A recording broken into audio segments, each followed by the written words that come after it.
Bonjour à tous, aujourd'hui j'ai une question pour vous. Est-ce que vous vous êtes déjà demandé par quel processus on pouvait faire grossir nos fibres musculaires? Comment ça se fait qu'après une certaine quantité d'entraînement, on peut avoir des muscles plus gros?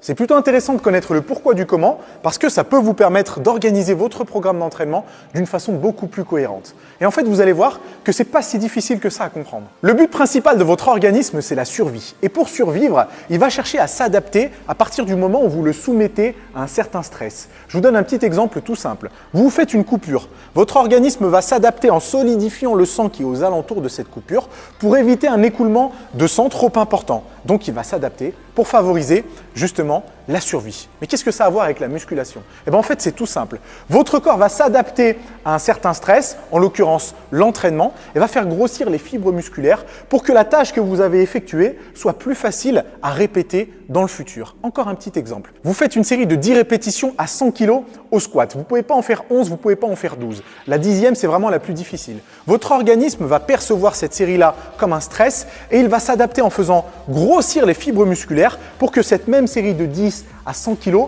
soit beaucoup plus facile à effectuer dans le futur. C'est exactement ça et c'est aussi simple que ça, ce phénomène d'adaptation qui vous permet de faire grossir vos fibres musculaires. Et concrètement, comment ça va se traduire à la salle de sport? Comment adapter ces informations pour optimiser vos entraînements de musculation? C'est tout simple. Votre but quand vous allez à la salle de sport, c'est de contracter les fibres d'un certain groupe musculaire pour résister à l'emprise d'une charge de travail. Vous allez devoir contracter volontairement les fibres du biceps pour justement éviter que le poids ne vous emporte vers le sol et répéter ces contractions jusqu'à épuisement musculaire.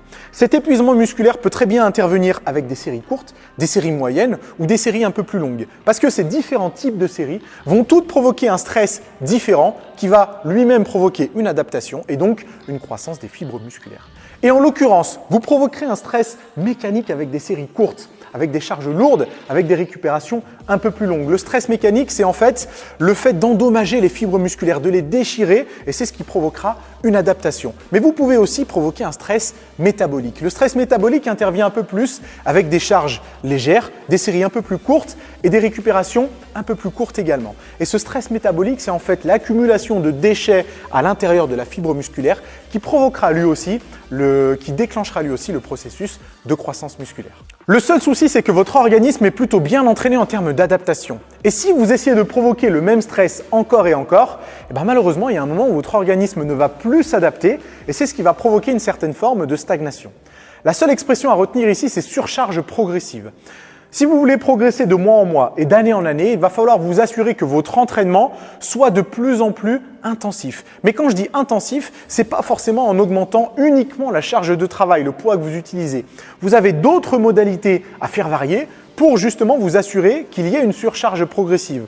Vous pouvez changer évidemment la charge de travail, le poids que vous utilisez, mais aussi le nombre de répétitions, le nombre de séries, le temps de récupération, le tempo d'exécution. Ça vous fait plusieurs modalités à faire varier pour justement appliquer un stress toujours nouveau et s'assurer que le corps s'adapte en faisant grossir les fibres musculaires. Je sais que ça fait beaucoup d'informations à retenir, mais vous allez voir qu'une fois assimilé, en fait, vous allez trouver ça parfaitement logique. Ça vous permettra d'avoir une vision différente sur votre entraînement, une vision qui vous permettra de savoir si vos séances sont efficaces ou non.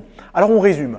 Pour faire grossir ses muscles, pour avoir des muscles plus gros, il faut que l'organisme s'adapte. Pour qu'il s'adapte, il faut provoquer un stress. Pour provoquer un stress, il faut contracter les fibres musculaires d'un certain groupe et répéter ces contractions jusqu'à épuisement musculaire. L'épuisement musculaire peut arriver tout à fait avec une série de 6 comme avec une série de 15. L'important, c'est d'appliquer une surcharge progressive de semaine en semaine ou plutôt de mois en mois ou de cycle en cycle et s'assurer que l'intensité de ces entraînements, de vos entraînements, soit de plus en plus haute.